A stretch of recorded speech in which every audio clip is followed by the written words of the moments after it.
Society is trying to be truly representative. The process has had its problems as well as successes, most notably Mackay Ntini.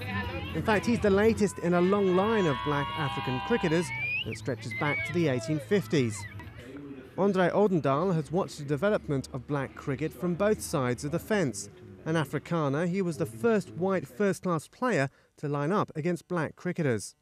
Under apartheid, with the exclusion of people from official life, people assumed that this was natural, that black people played soccer, that whites played rugby and cricket. But in fact, from the 1860s onwards, there was a tradition of mission school, Western educated people in the mission schools getting a Victorian education, and obviously cricket was central to all that.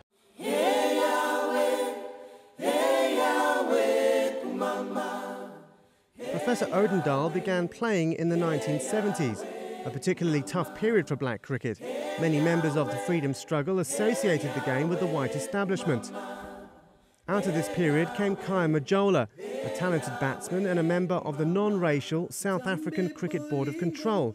He spread the gospel of cricket in the black townships.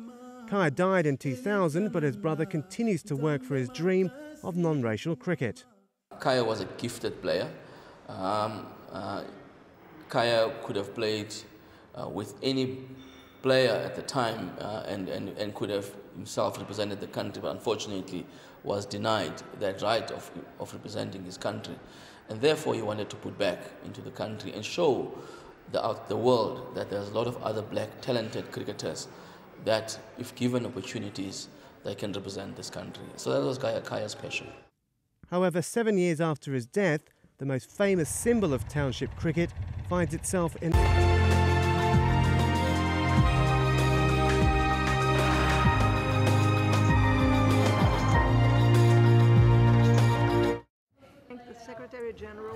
Debating Libya's fate, the UN Security Council is deciding whether to take tough action against Muammar Gaddafi.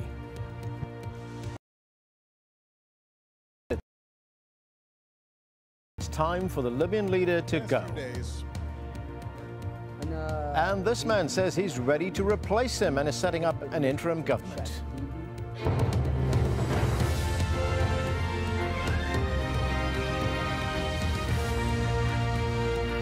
Hello, I'm Anand Naidu in Doha. This is Al Jazeera with extensive coverage of the turmoil in Libya,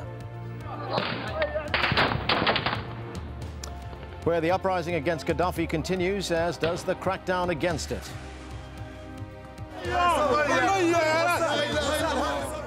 Protesters in the capital mourn the people they call martyrs as they vow to fight on.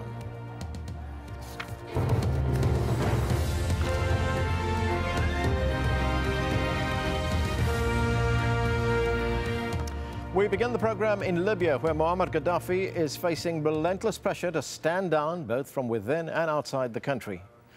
The United Nations Security Council is about to vote on whether to take action against the Libyan leader. A draft resolution calls for an arms embargo and asset freeze. But there is said to be disagreement over other details. There have been tough words from the United States President, who says Muammar Gaddafi has lost the backing of the people and must step down. Gaddafi continues to lose his grip on power as deadly protests continue across the country. Rebels have taken control of most of the eastern part of Libya and are closing in on the capital, Tripoli. Witnesses there say Gaddafi loyalists have been carrying out his orders to kill opponents. And Libya's ex-Justice Minister Mustafa Mohammed Aboud al-Jalil says he's going to help form an interim government based in Benghazi. We'll hear from him in a moment, but first, Huda Abdelhamid has this report from inside Libya. Praying to God for help in surviving an intense battle in Zawiya, 50 kilometers west of the capital Tripoli. Gaddafi is the enemy of God, this protester cries out. Seconds later, the gunfire gets much closer. This video was sent to Al Jazeera after being filmed on Saturday morning. Zawiya is a strategic town with an oil terminal where opposition forces are gathering to drive Muammar Gaddafi from his last remaining strongholds.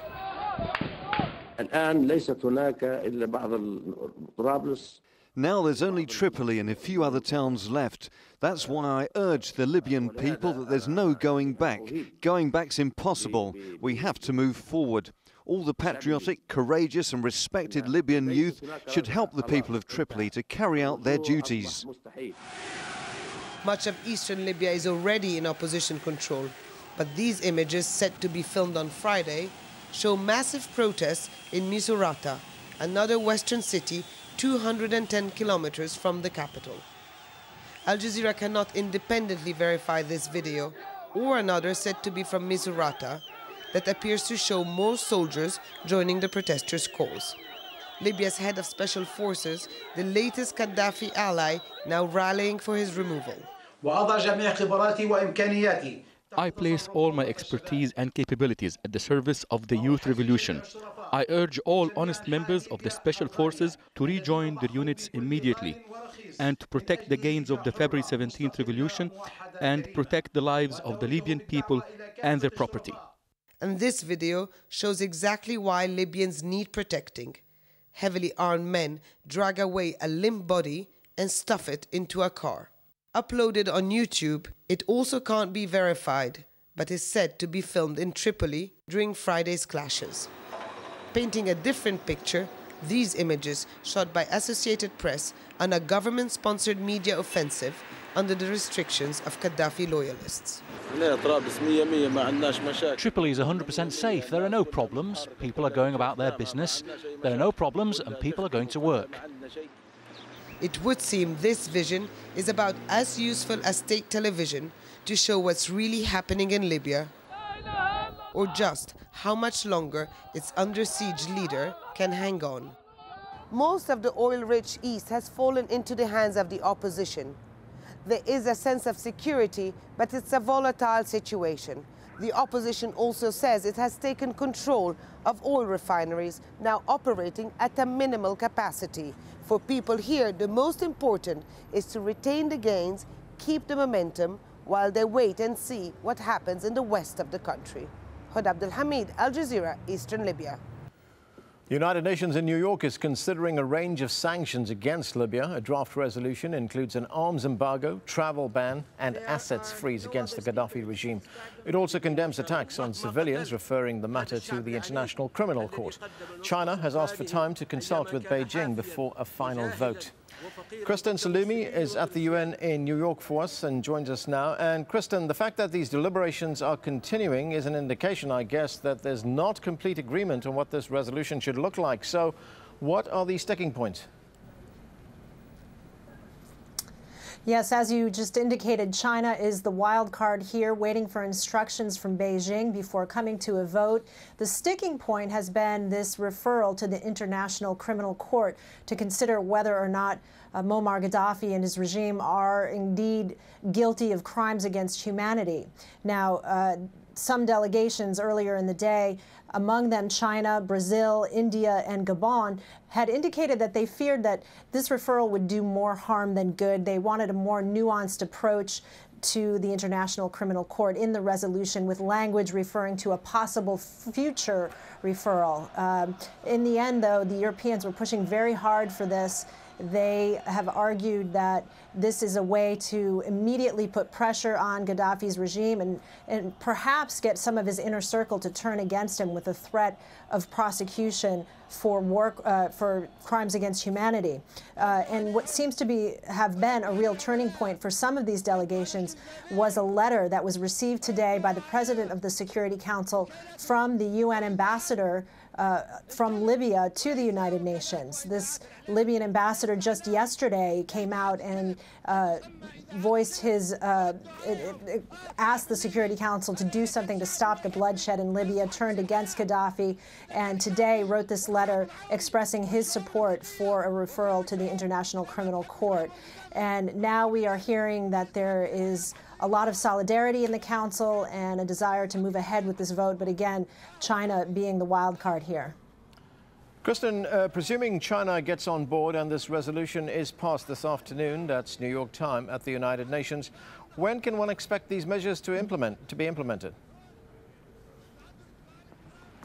Well, the resolution goes into effect immediately. Of course, things like a travel ban and an arms embargo and an asset freeze perhaps don't have a lot of impact on the ground right away.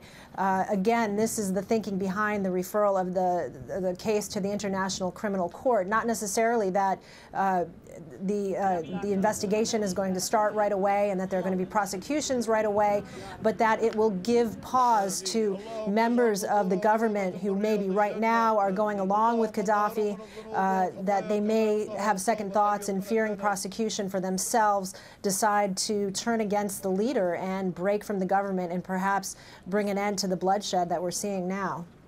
Okay, we'll be following developments at the United Nations in New York. That's Kristen Salumi there talking to us. Now, prior to that vote at the UN, the United States has already toughened its approach to the Libyan leader. In his strongest words yet, President Barack Obama said it's time for Muammar Gaddafi to step down. In a statement, he said, when a leader's only means of staying in power is to use mass violence against his own people, he has lost the legitimacy to rule and needs to do what is right for his country by leaving now. Those sentiments were echoed by U.S. Secretary of State Hillary Clinton. Earlier, the Obama administration froze all Libyan assets in the U.S. held by Colonel Gaddafi and his family. Now, as the international community considers its next move, some inside Libya are already taking steps to replace Muammar Gaddafi. As we mentioned earlier, Libya's former justice minister says he's setting up a government to replace the current one. This is what he had to say to AlJazeera. Today in the city of Benghazi, an important meeting took place that included all the local councils in the liberated eastern areas. They saluted the martyrs and declared their support for the steadfastness of our people in the western areas. In AlJazeera, the western mountain, in Khumsletin and Tripoli. We hope they will continue to be steadfast. At this gathering, it was decided to form a national interim government. The interim location for this government will be Benghazi, until our capital, Tripoli, is liberated, and the government will currently cover all the liberated areas in the east. Well, let's get more on this development now. We're joined by Ali Abu Zakuk, who is director of the Libya Human and Political Development Forum. He joins us from Washington, D.C. Looking at this latest statement from the former Justice Minister, do you think the fact that he'll be at the head of an interim government or a transitional government, if that is the case, do you think that is going to be acceptable to the protesters in Libya? I think it is the natural outcome for days. Libya has almost lost a legitimate government there by Gaddafi being, ostracized by his people, and by also many of the envoys and ambassadors of Libya in the world at large